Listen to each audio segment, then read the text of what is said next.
तो दोस्तों finally UP board 2024 का टाइम टेबल आ चुका है और आपका एग्जाम 22 फरवरी से शुरू हो रहा है। अब देखिए दोस्तों, मैं यहाँ पर आप लोगों को टाइम टेबल तो बताऊंगा ही, लेकिन उससे पहले अगर आप लोगों ने अभी तक अपनी तैयारी को शुरू नहीं किया है तो भाई साहब जी जान से अपनी तैयारी में लग जाइए, क्योंकि 22 फरवरी आने में ज़्यादा समय नहीं लगेगा। अब देखिए दोस्तों, 22 फरवरी आने में ज़्यादा समय नहीं लगेगा। दिसंबर चल ही रहा है, जनवरी फरवरी खत्म।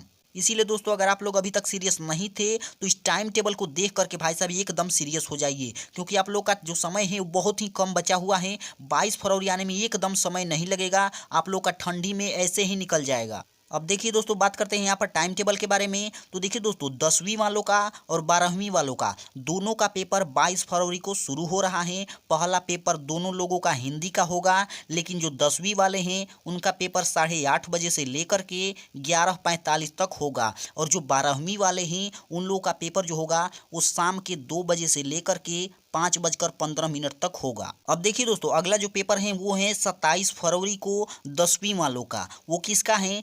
गणित का पेपर है। इसमें आप लोग को 5 दिन का समय दिया गया है कि आप लोग गणित को थोड़ा सा तैयार कर लें, क्योंकि गणित का जो विषय होता है वो थोड़ा सा कठिन होता है। इसलिए दोस्तों आप लोग को इसमें 5 दिन का समय दिया गया है। तो देखिए दोस्तों, जो 12वीं वालों का गणित का पेपर होगा वो किस दिन होगा? 29 फरवरी को होगा। अब देखिए, बहुत सारे बच्चे गणित न लेकर के जीव विज्ञान लेते हैं। तो देखिए, अगर आप गणित लेते हैं तो आप लोग को गणित का पेपर देना है। अगर आपने जीव विज्ञान लिया है तो आप लोगों को जीव विज्ञान का पेपर देना है, और वो पेपर किस दिन होगा? 29 फरवरी को।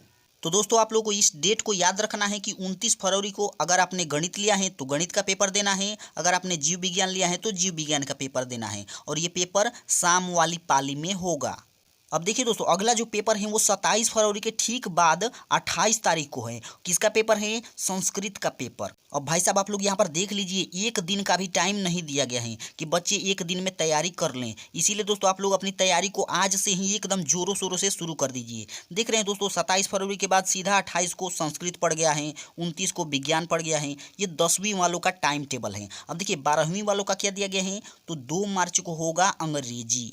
अब देखिए 12वीं वालों को तो थोड़ा सा टाइम दिया गया है, लेकिन जो 10वीं वाले हैं उनको एकदम टाइम नहीं दिया गया है। 27, 28, 29 लगातार पेपर करवा रहे हैं। गणित का होगा, संस्कृत का होगा, विज्ञान का होगा, तीनों लगातार। इसीलिए दोस्तों आप लोग अपनी तैयारी में जी जान से जुट जाइए, क्योंकि समय बहुत ही कम बचा हुआ है। देखिए दोस्तों, अगला पेपर जो है वो है अंग्रेजी का। वो कब होगा? तो 4 मार्च को होगा। इसको आप लोग को ध्यान में रखना है कि यहाँ पर आप लोग को टाइम मिल रहा है, आप लोग अंग्रेजी को अच्छे तरीके से तैयार कर लीजिएगा। अब देखिए बात करते हैं 12वीं वालों की। तो भौतिक विज्ञान का पेपर होगा 4 मार्च को। तो 12वीं वालों को तो कुछ समय मिल रहा है कि अपना रिवीजन कर लेंगे, अपना दोहरा लेंगे, लेकिन 10वीं वालों का यहाँ पर लगातार पेपर होगा।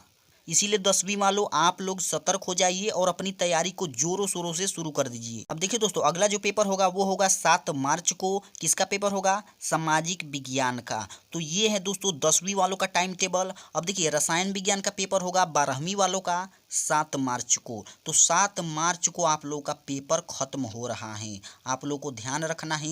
ये है दोस्तों आप लोग का टाइम टेबल। आप लोग इसको एक बार स्क्रीनशॉट ले लीजिए और अपनी तैयारी में जोरों शोरों से जुट जाइए, क्योंकि दोस्तों समय बहुत ही कम बचा हुआ है। अब देखिए, अगर आप लोग कोचिंग जाते हैं तो मैं तो यही कहूँगा कि इस दिसंबर के लास्ट तक, मतलब कि नया साल आने से पहले पहले आप लोग अपनी कोचिंग को एकदम बंद कर दीजिए और पीछे का जितना भी पढ़ा है आपने उसको रिवाइज कीजिए। और दोस्तों, इन बचे हुए समय में जितनी ज़्यादा फोकस के साथ आप लोग पढ़ेंगे उतना आप लोग के लिए बेनिफिशियल होगा। कि दोस्तों बचे हुए समय में अगर आप लोग स्ट्रेटजी चाहते हैं कि हम लोग किस प्रकार से पढ़ें कि ज़्यादा से ज़्यादा हमारे नंबर उठें, तो आप लोग कमेंट करिए, मैं उस पर एक वीडियो बना दूंगा।